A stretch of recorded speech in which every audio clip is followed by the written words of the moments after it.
Hi, everyone. Welcome to Diamonds for Peace, first webinar, Issues Surrounding Diamonds and Diamonds for Peace Proposed Solutions. This is one of 4 webinars we are organizing this fall. My name is Megan Wisely, and I'm a volunteer with Diamonds for Peace, and I will be the MC for today. Just to reiterate some of the things that you saw on the welcome screen, your video and microphone are not available. If you encounter any issues during the webinar, please send a message to all the panelists in the chat box. And then if you have a question about the presentation, please enter a question in the chat box, in the question and answer box. And if you go into the question and answer box and you like a question that's already been posted there, please like it, and then the presenter will answer the question with the most likes. Please do not record the webinar. We are recording it, and we will send it out by email with a URL to all the participants. So don't worry if you miss part of it or if you have some technical issues. When you leave the room, after the end of the presentation, there'll be a questionnaire, and we're requesting that you answer all of the questions on it so that we can prepare an even better webinar in the future. This webinar will last an hour.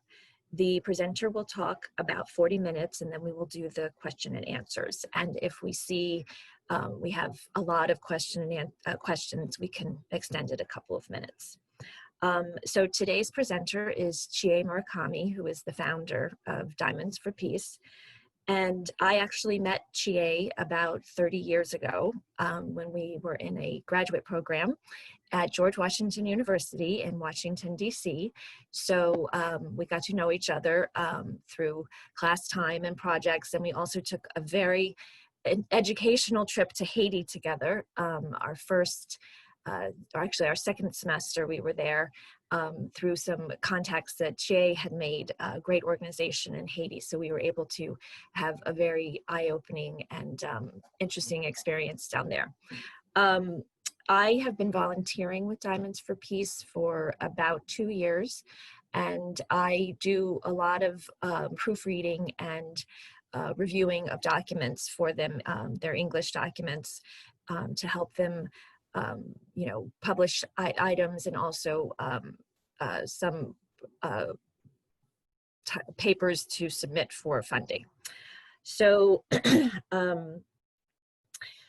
Chie today is going to talk about issues surrounding diamonds, proposed solutions, and critical activities implemented thus far by Diamonds for Peace. So please welcome Chie.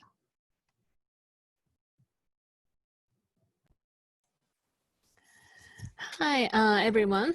I'm Chie Murakami from Diamonds for Peace. Thank you very much for joining us today.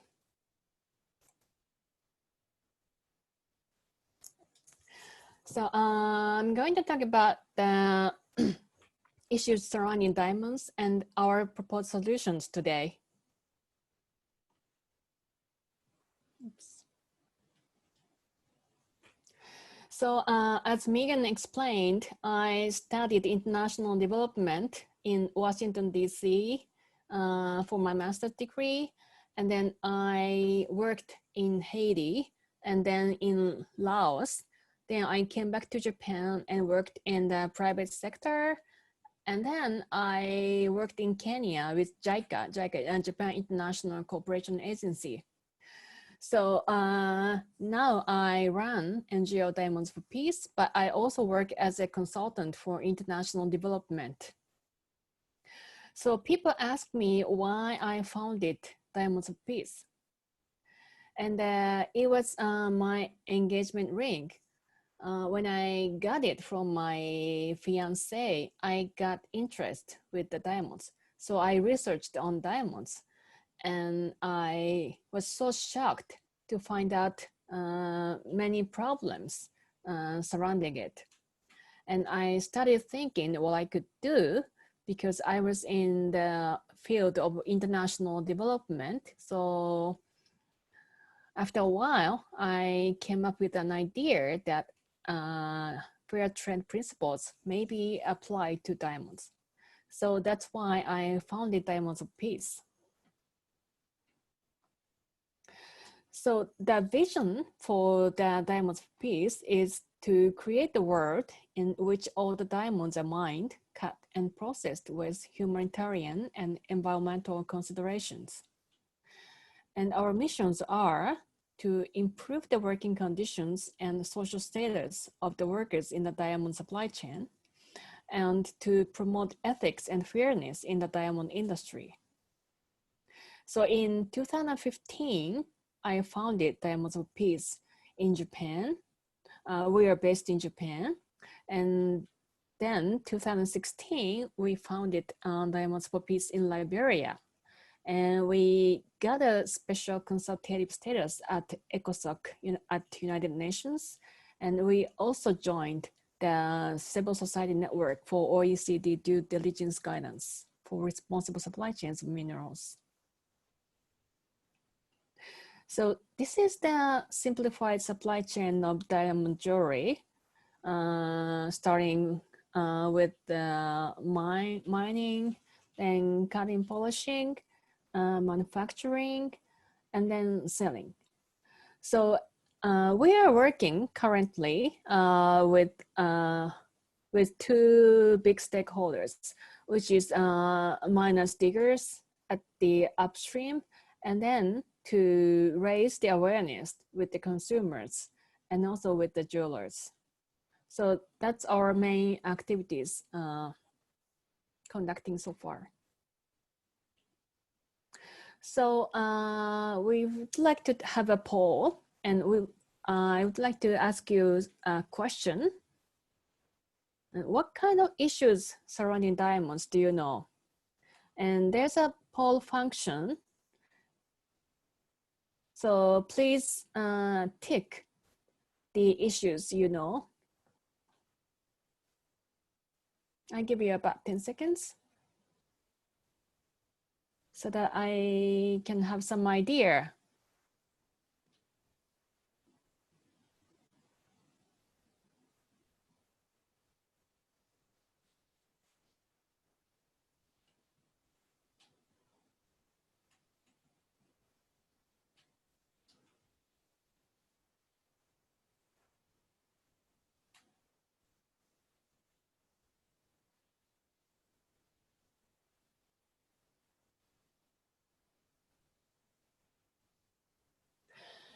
Okay, so thank you very much. Okay, let's see the results. So 80% of you know the sourcing conflicts or terrorist activities. 75 knows human rights abuse. 44% knows child labor. 81% knows environmental destruction. 75% know health and safety. And 13% says, I've heard about them, but I'm not sure about the details. So thanks so much. That will help me to understand.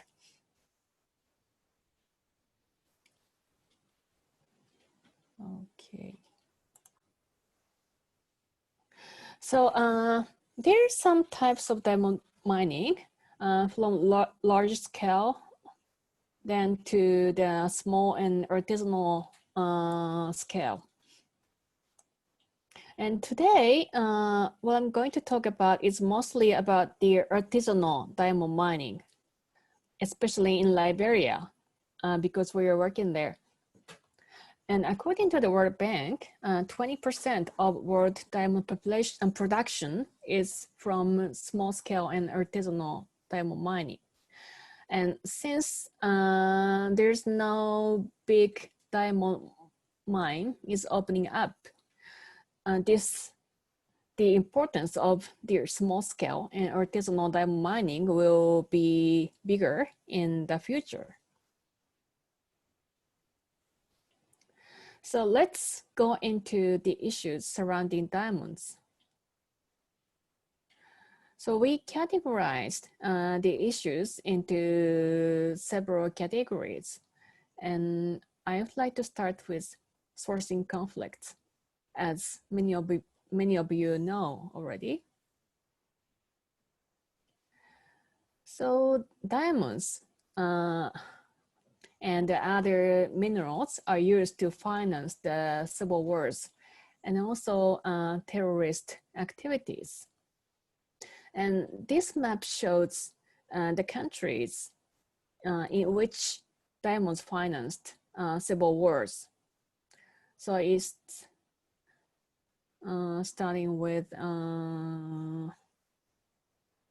Liberia, Sierra Leone, Cote d'Ivoire, Angola, Democratic Republic of Congo, and Central African Republic. And in Central African Republic, it's still going on. Rebels are very active, and they are still fighting there. And I met this person in Sierra Leone in 2012 when I visited Sierra Leone. And his right hand was cut off by a child soldier by a rock. And he told me many things that happened to him during the Civil War.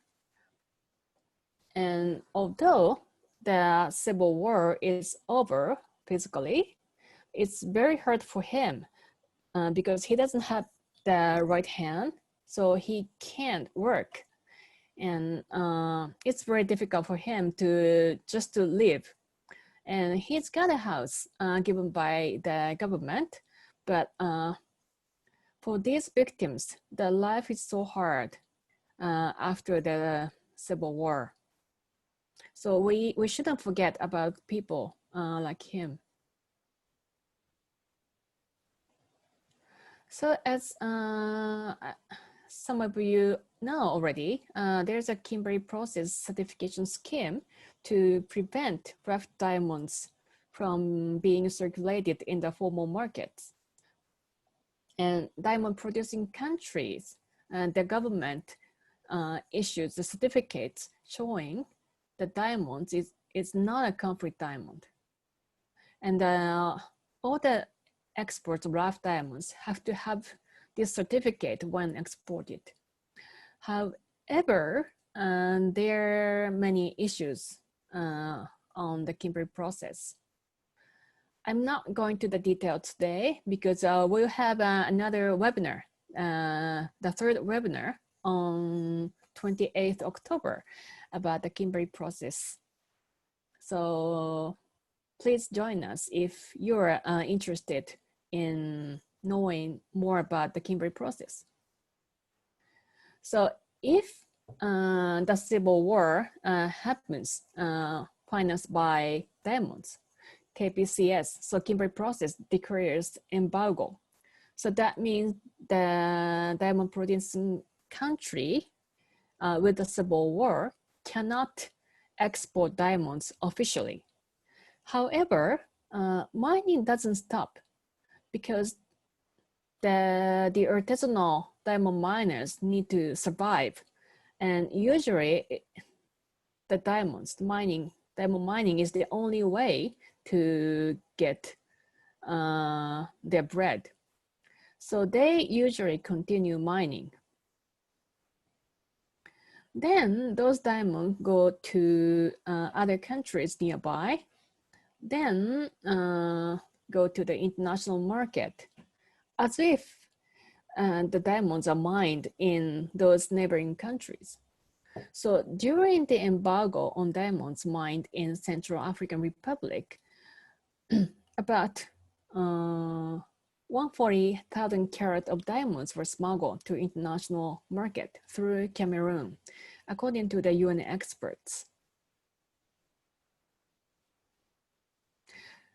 So please join us on 28th for more details. So the next one is child labor. This boy is a 13-year-old boy whom I met in Sierra Leone. And I believe that the number of child laborers in West Africa, especially in Liberia, is decreasing because I don't see many child laborers in Liberia. But there are still some child laborers in West Africa and also in Central African Republic and Congo.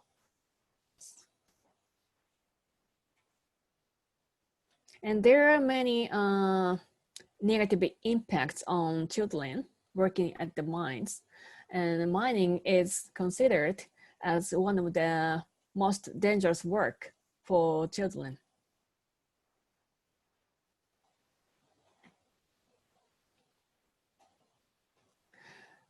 So next, I would like to talk about the human rights abuse, for example, the violence. And there are many kinds of, many types of human rights abuse. But today, I would like to talk about Angola. Some of you may already know this, but several years ago, Angolan journalist named Rafael Marques de Moraes published a book with the evidence of 500 torture cases and 100 murder cases in Angola in the diamond mining region.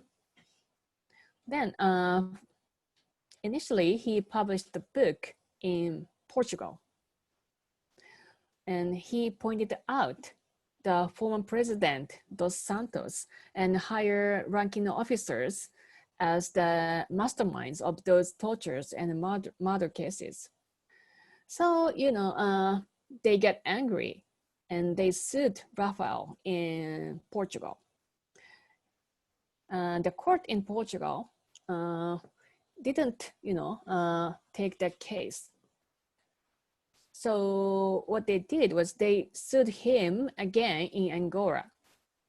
Then the court of Angola sentenced him guilty, although he got a suspended jail term. So that means he's not in the jail, but if he gets arrested with similar case, he may be put in a prison in the future.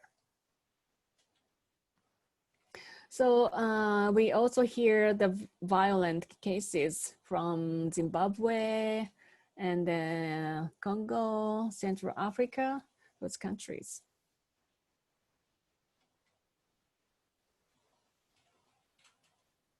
And next, I would like to talk about the environmental destruction. So this is a photo of artisanal diamond mining in Sierra Leone that I took in 2012. And this one is artisanal diamond mining in Liberia. And you can see a forest here, also in Sierra Leone. So in West Africa, there's a lot of rain. So the land is covered with rainforest, as you can see. But in order to develop the mines, they cut down the trees and they start mining. And after they find all the diamonds in a particular mine, they just abandon the mine. And this is a photo of the abandoned mines in Liberia. And only in one community, there's more than 50 abandoned mines like this. So in this case, the forest destroyed, and because these man-made ponds, the mosquitoes, which conveys malaria, will be multiplied, and it's also dangerous for people. Children can fall into the ponds, and these lands cannot be used for other purposes like agriculture.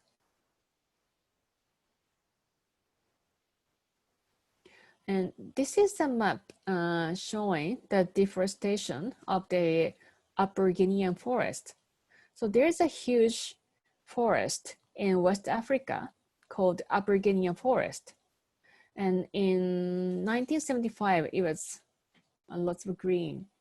And then some of the parts disappeared. Now you can see these red parts showing the deforested places. So in Liberia only, there are at least 2,000 flowering plants, 150 mammals, 600 birds, 74 reptiles, amphibians, and 1,000 insect species. So we got to protect these forests.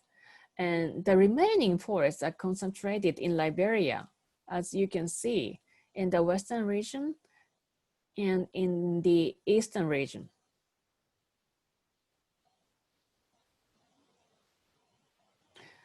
Okay, this photo is about the river mining in Liberia. It's not so much related to the environmental destructions, but I wanted to show this to you as one example of how people mine in Liberia. Not everywhere is like this, but there are some people mining diamonds in the rivers. So they have, this person is a diver, and he has a horse in his mouth, and it's connected to the machine which sends the air. So what he does is he dives into the river, and he grabs soil from the riverbed and comes back. And he repeats this over and over again all day, looking for diamonds. So it's dangerous. And these people, of course, are good at swimming, but they told me that they sometimes fight over the boundaries on the river with other boats. And some people get died every year because of the fighting.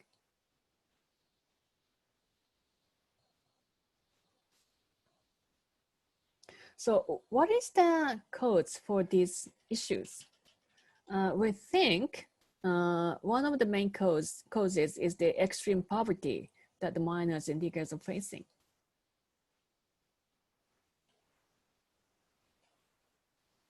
So if you are born in a poor family, you cannot have an education, or you drop out from primary school.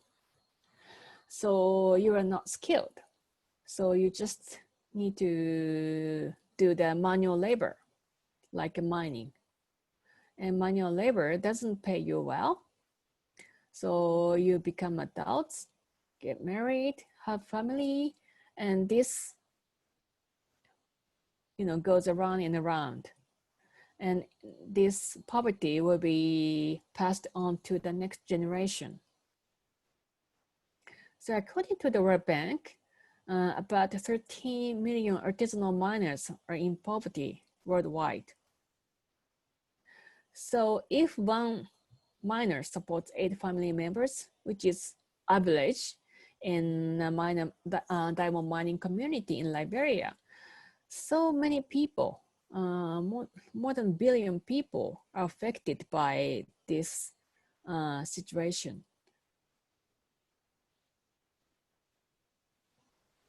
So this is a photo capturing the houses in diamond mining community that we are working in Liberia. So you can see their houses are made of mud, and they have shabby roofs. So this is very normal in a diamond mining community in Liberia. And they don't have toilets at their homes. So this is chain of poverty in the artisanal diamond miners and diggers are trapped, especially where we work. So, okay, let me explain you the terms I use. When I say a miner, That means a person who has a artisanal diamond mining license. And when I say a digger, that means a person who actually digs the land, searching the diamonds. And they are both poor. So they don't have money for mining. So they ask some financial support to our supporters. And when I say supporter, that means a person, kind of investor, so who provides some funds or tools. They call investors supporters. So a supporter support them with some money or tools to implement the mining project.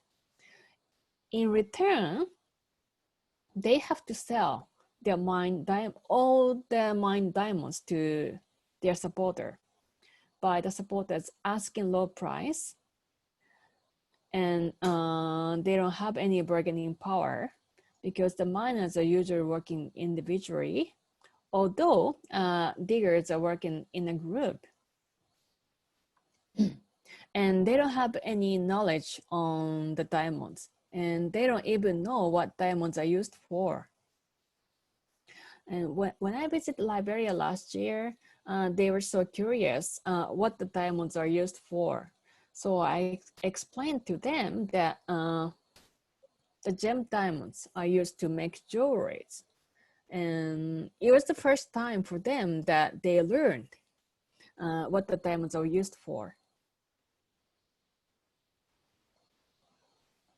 So I have a video here from this guy is a chairman of Diggers Association in a community, in a diamond mining community we are working. So please listen to what he has to say. The story started from 2009. Oops, sorry.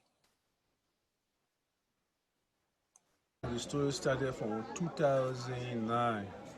You know, on my mother field, you know, we opened some diamond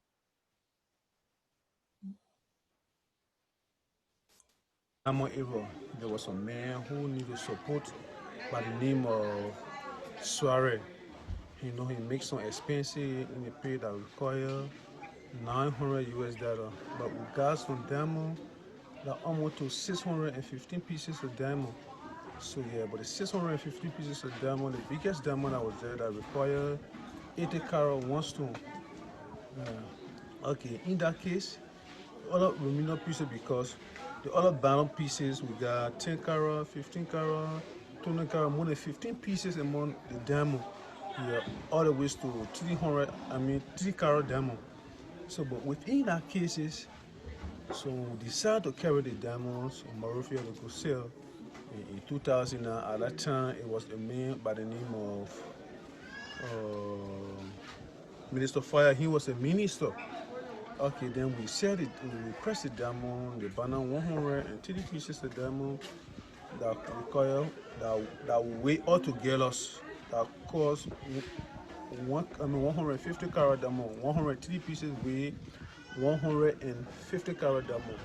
So they decided to buy the diamond from us 30,000 US dollar. Yeah, it was not the price. Okay, because it was an industrial diamond, and we call it industrial diamond, we pack the diamond aside.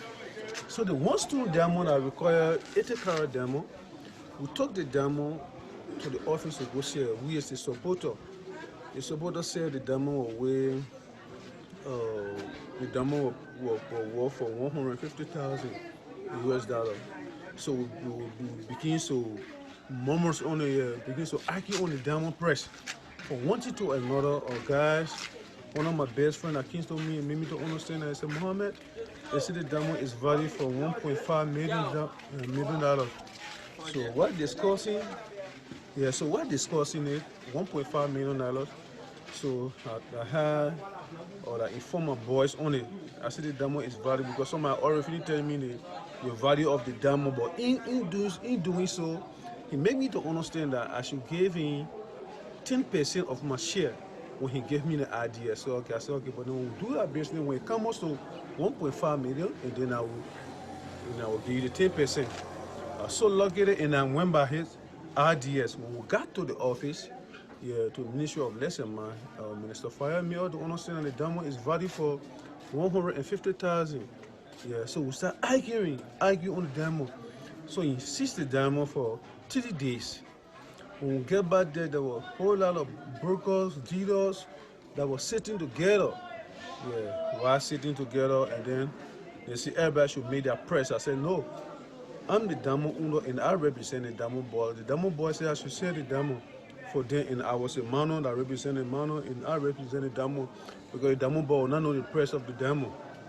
So I said, okay, this demo is worth 1.5 million.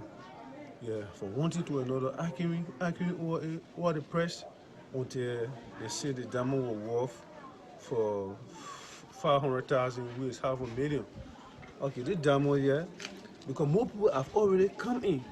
They made me to understand. I said, but Mohammed, now you cannot fight the battle you alone. So you got to accept the little that they gave you, because you don't have no power in this demo. You don't have no power. That means you don't have no behind you to back you up. So just accept that price. Yeah, so we were forced to accept that price. And then the demo, since I was born, it was my very first time to see demo. It's fun, big demo like that. I was in the full car. That the only problem I only it was take flag. And they take the demo, they carry on the wall margin, they sell it for 2.5 million. Yeah, so they made additional $2 million profit. Yeah, on it. Yeah, so when we get that demo, hosting the money, it hurt our feeling a lot. Yeah, it hurt our feeling a lot. So it was not satisfied with the press. So we begin the moment, and usually in Wiswa, yeah, we're working here for demo. We get God demo that we're thinking that we will benefit from out of it. But at the end of the day, the people get take it from us and carry it a little of nothing. Okay, now we've been experiencing from all us. They said that the only way the demo can be valuable unless you carry it on the world market. There are some things they call polish machine that can polish the demo before you get a value, the good price of it. Yeah. Okay, you got good price of it. But beside that, rough diamond to also have money in it. But for we now like here that taking the demo, we have no idea. One of the things that embarrassing all, that solving all in the mind. Yeah. So these are the difficulties that we're not taking here. Yeah. So we really wanted to know our importance of our diamonds. Yeah. How best we can get some beneficial from out of it. Because all I say when you got big diamond, you will get benefit from out of it. And then when you got a big diamond, you got no benefit from all of it. Unless you be part of the society, or either you broker or you dealer. Yeah, but the fair price of the diamond, no. So that what we've been experiencing for the past and up to these days. Yes.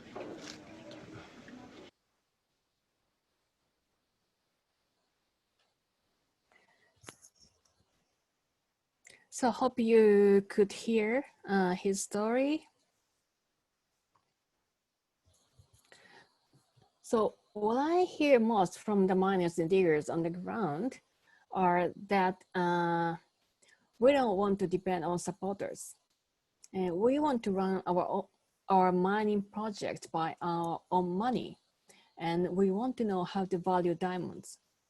So these are the three things I hear most often from the miners and diggers. And we conducted a survey targeting the diggers a while ago. And one question was, if you have other options of work or employment, do you still want to work as a diamond boy or girl? Diamond boy means digger. Then 91% said no, and only 9% said yes. It's kind of sad, but I would like you to know this result. And we also asked them what their dreams are. And here are some answers. My dream is to get enough money and stay away from diamond business. I want to get enough money and be able to give my family the needed supports. I want to give my children quality education. And I want to become a successful businessman.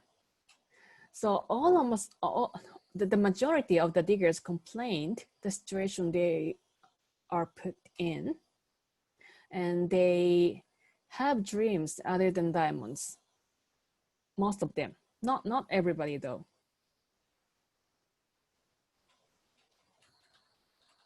So from here, I would like to talk about our proposed solutions to help alleviate the issues we've talked about. So our goal is to apply the fair trade principles to diamonds and to develop a traceable supply chains. And our role as Diamonds of Peace are to monitor the activities on the supply chains and verify the information, and to develop the cooperative's capacity in various areas and coordinate or connect the stakeholders, etc. And we have a policy, and we will publicly make our training manuals and materials or tools for due diligence available to the public, so that we can reach to those whom we cannot reach physically. So whoever wants to use our manual or material or tools can use them. And we've already have some materials on our website. So please check it if you're interested.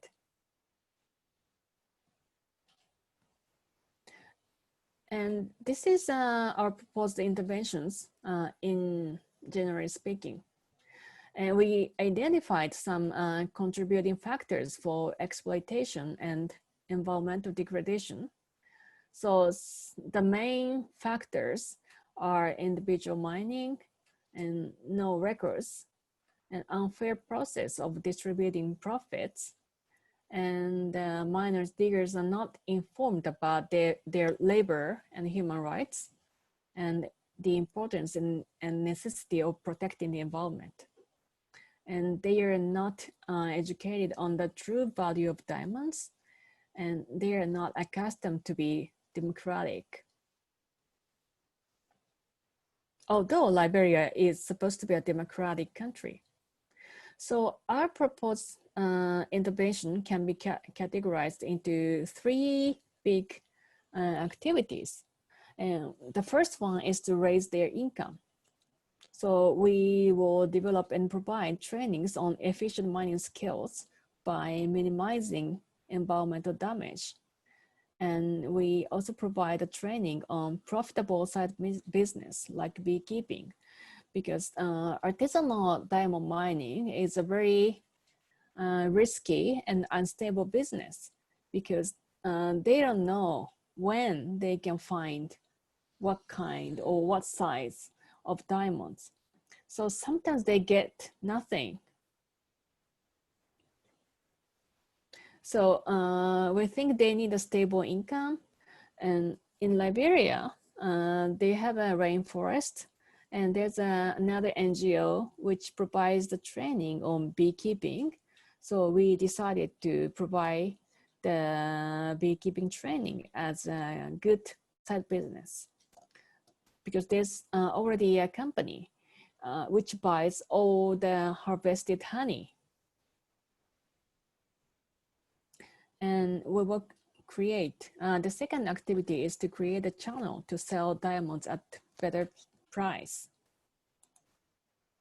So we will develop a traceable supply chain of diamonds mined by the cooperative and facilitate the export through the legal chain of custody. And we will develop the standards and get the cooperative certified as sourced with love diamonds producers. And by sourced with love, we mean responsibly mined. The third activity is to empower the miners and diggers by providing coaching to run the cooperative and the diggers associations in democratic and accountable manners. And we will also provide the values training like record keeping of their rights and basic diamond evaluation. And this is our proposed interventions for environmental protection. So the last slides was a general, and this is for environment specific. And we understand the situation of the environmental destruction in a way that the miners, diggers don't know the importance of protecting the natural environment.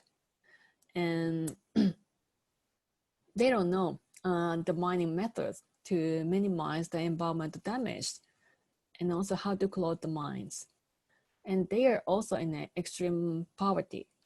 So that's why they cut down the trees to mine, and they also cut down trees to sell, and they abandon mines, and they defecate in forests and rivers, and they also leave trash in forests and rivers. So that all these activities cause environmental destruction or contamination, and it also results in their health problems, the accidents, and they have to pay more for the medical fees. So in this way, their income never increase. So we think that to creating economic incentives for miners and diggers to protect the environment is very important. So what we are trying to do is, first of all, we are developing the environmental training to let them know the importance and the benefits of protecting the environment. Then we are providing a beekeeping training. This year, we have conducted the basic training and also the on-the-job training every month. And number 3, the activities under improving community environment. This is something we want to do next year. And since there's no public toilet in our partner community, they requested us to build the toilets. So that's something we want to do. And we would like to introduce a small incinerator to process their trash in an environmentally friendly way, and also to set up the management committee so that they can take care of the toilets and the incinerator in properly. So these things will provide the economic incentives to the miners and diggers and community members. Oh, sorry, and the reforestation. So we will also design the planting and close the mines properly, planting, design, and we will grow nursery trees and plant them. So all these, we believe, will give the economic incentives to the miners, diggers, and community members. And if they can get economic incentive, they will actively involved in protecting the environment.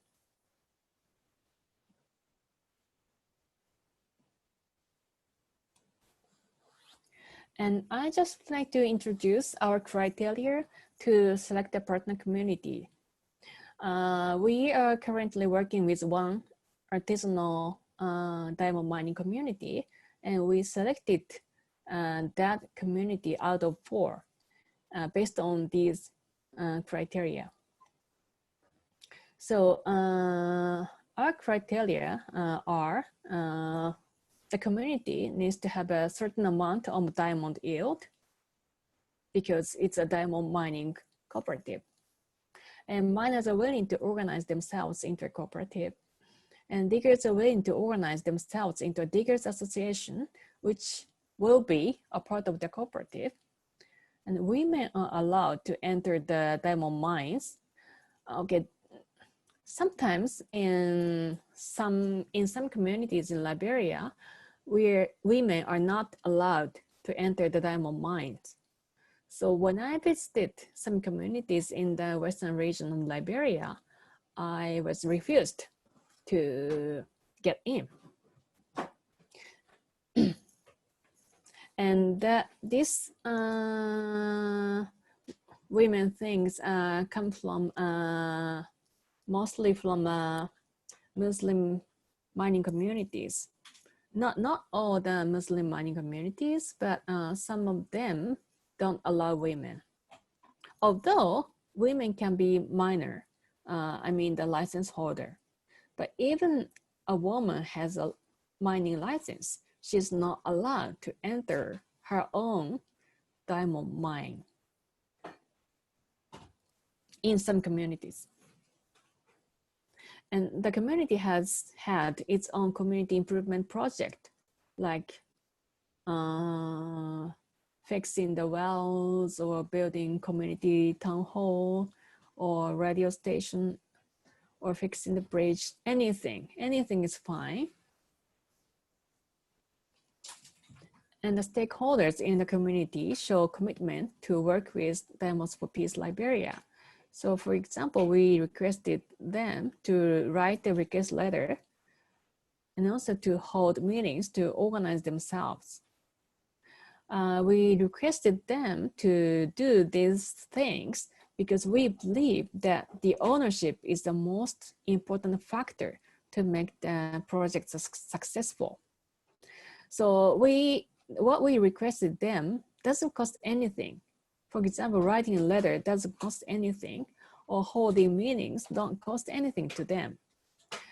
And we shortlisted 4 mining communities as a potential partner communities, and only one community did all these activities. And other 3 communities didn't do actually anything. And they say they want the support, but they were just sitting and waiting for outsider to come and do something in their community. But in that way, we believe that it won't work. So we would like to see their ownership and commitment before working with them. So that's how we chose this community called Wiza in western part of Liberia. And actually what they have done is impressive because they built their own radio station to, for better communication.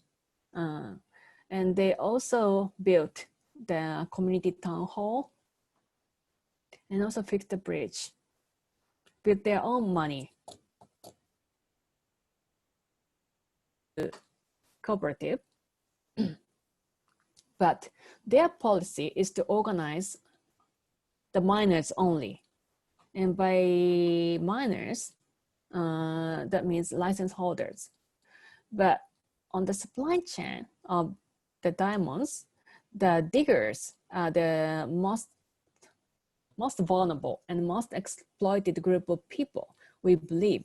So we can't leave the diggers behind. So that's why we came up with this idea.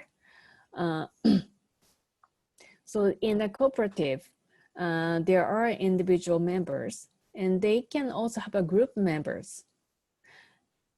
And anyone who wishes to be an individual member can be a member if he or she can pay the fees.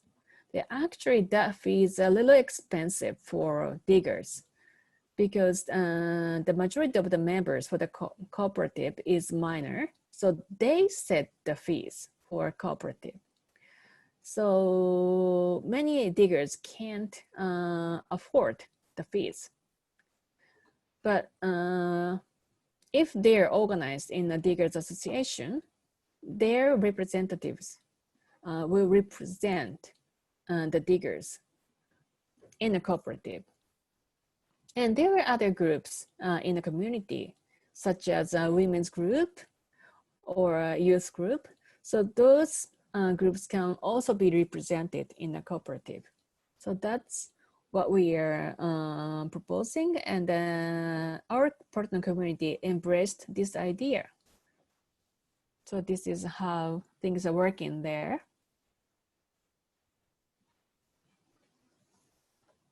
Okay. So this is kind of our activities in Liberia from 2014 to this year. And I'm not going to go into the details because of the time, but we are supporting the cooperative to run properly, especially the record keeping and the business plan development, which is a condition to get official cooperative certificate by the government. So this is these are photos from the team building training from last year. We did many exercises and we had a plenary sessions to think about what they learned from those exercises.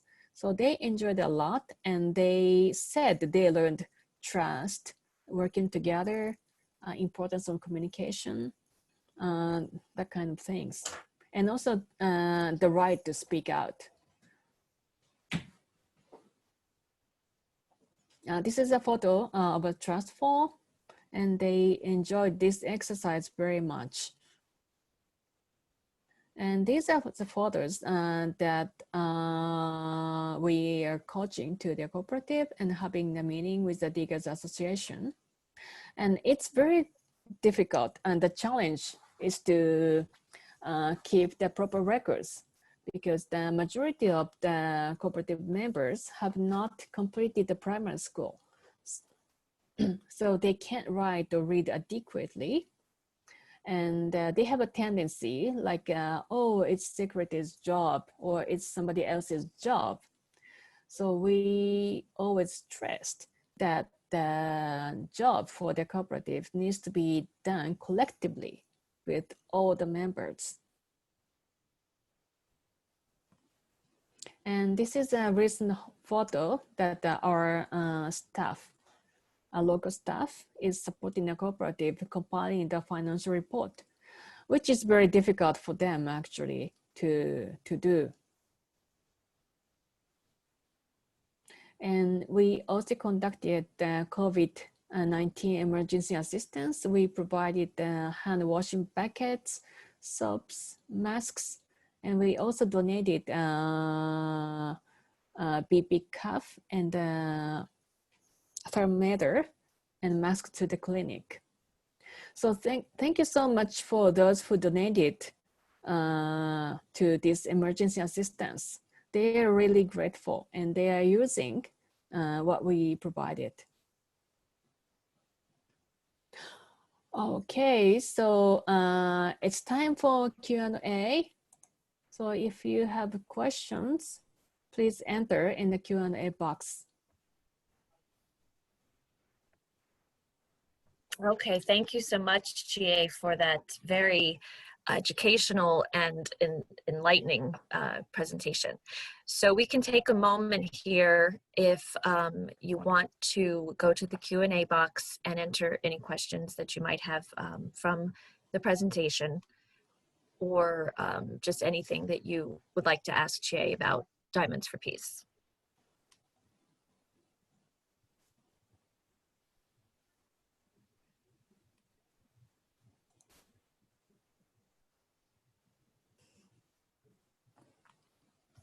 No questions? Well, I actually have a question. Yeah, yes, please. Yeah, because just something that came to my mind when you were talking about the sourced with love, you know, how some of the cooperatives will, you know, eventually get certified. So I was just curious if you could tell us briefly who would be certifying and how they certify. Is this part of the Kimberly process maybe? No, we will, Diamonds for Peace will certify, and Okay. we will create the standards. Yeah. Okay, so this will be something that Diamonds for Peace is going to initiate. Okay. All right, so it looks like we have two questions. All right, so if the diggers hold the least economic power in the community cooperative structure, does that translate to decision-making power in the cooperative itself as well? Yeah, thank you for the good question. Yes, I think diggers has the less decision-making power compared to the miners in cooperatives. So we as a Diamonds for Peace is always careful that the miners don't dictate the cooperative. And the good thing about the cooperative is a multi-purpose cooperative. It's not just a mining cooperative. So they have farmers. So the farmers also have some decision-making powers. But I think miners have the biggest decision-making power in a cooperative. Okay. Okay, we have another question. Who is funding your activities? And what is the plan to raise more funds to keep supporting these important activities? Thank you. We get some small grants, and we also depend on the donations from individuals and corporate members that I'm going to explain later. So our budget size is very small because most of us are volunteers. Our paid staffs are only librarian staffs. So Okay.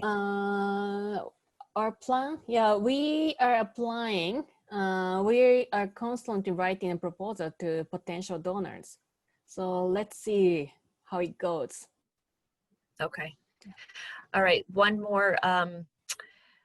What do you know of any other companies that or organizations, maybe even you know, for instance, the UN or other bilateral agencies that are working in Liberia on this issue?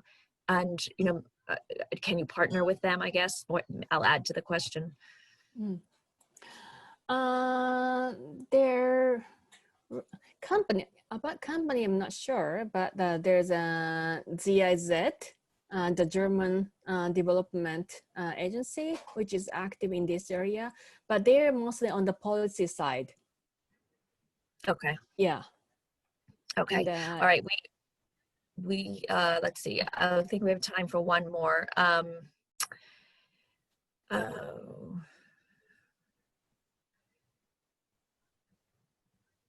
Well, one question, I don't know if you're familiar, the question is, are you looking at blockchain for the tracing data system?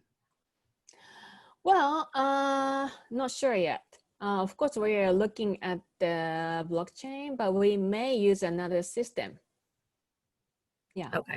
After evaluating the advantage and disadvantages. Okay. Okay, I think we are kind of running out of time. So I'll just mention that the next webinar is scheduled for October 17th at the same time. And it's Voices from the Botswana Diamond Mines, where we will have the Executive Secretary of the Botswana Mining and Allied Workers Union present about reality and challenges of mining diamonds in Botswana. Yeah, but now Miguel. Chie has a couple, yep, go ahead. Yeah. You have a couple more things to say. Yes. So I'd like to make some announcements. As I said earlier, we're running a Source with Lab campaign, and we would like to receive stories. If you have a diamond jewelry with the diamonds that's conflict-free and non-origin, and or you can just post to your Instagram or Facebook account with hashtag Source with Love. And we will share these stories to educate the consumers and people who are not familiar with these issues yet. So please post your story. We are looking forward to receiving them. And you can also get some gift from us. So please check our website, the Source with Love campaign. And you have support opportunities as an individual. If you're an individual who wants to support us, the fee is very small, or whatever the amount you can choose. And you can also make a tax deductible donation in the USA. And we also provide a corporate membership with different annual membership fee with different benefits.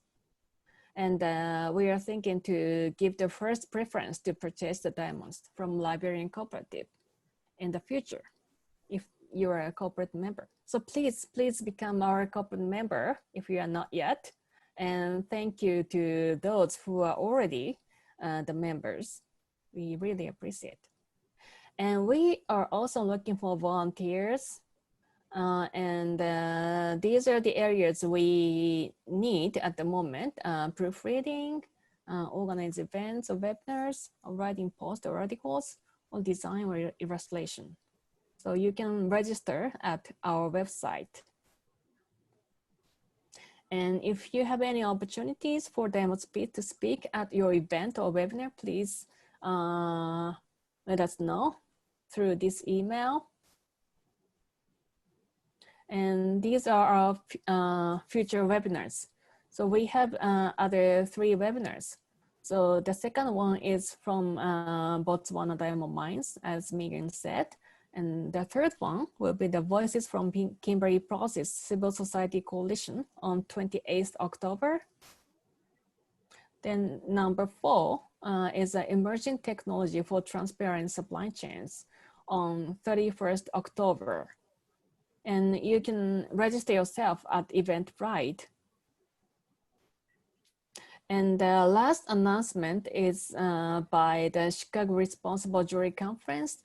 They will have another webinar on the diamond supply chain. So this is more about human rights violation issues, kind of snapshots from many panelists. So before our Kimberley Process Certification webinar, maybe you can join this webinar to have kind of idea what's really going on.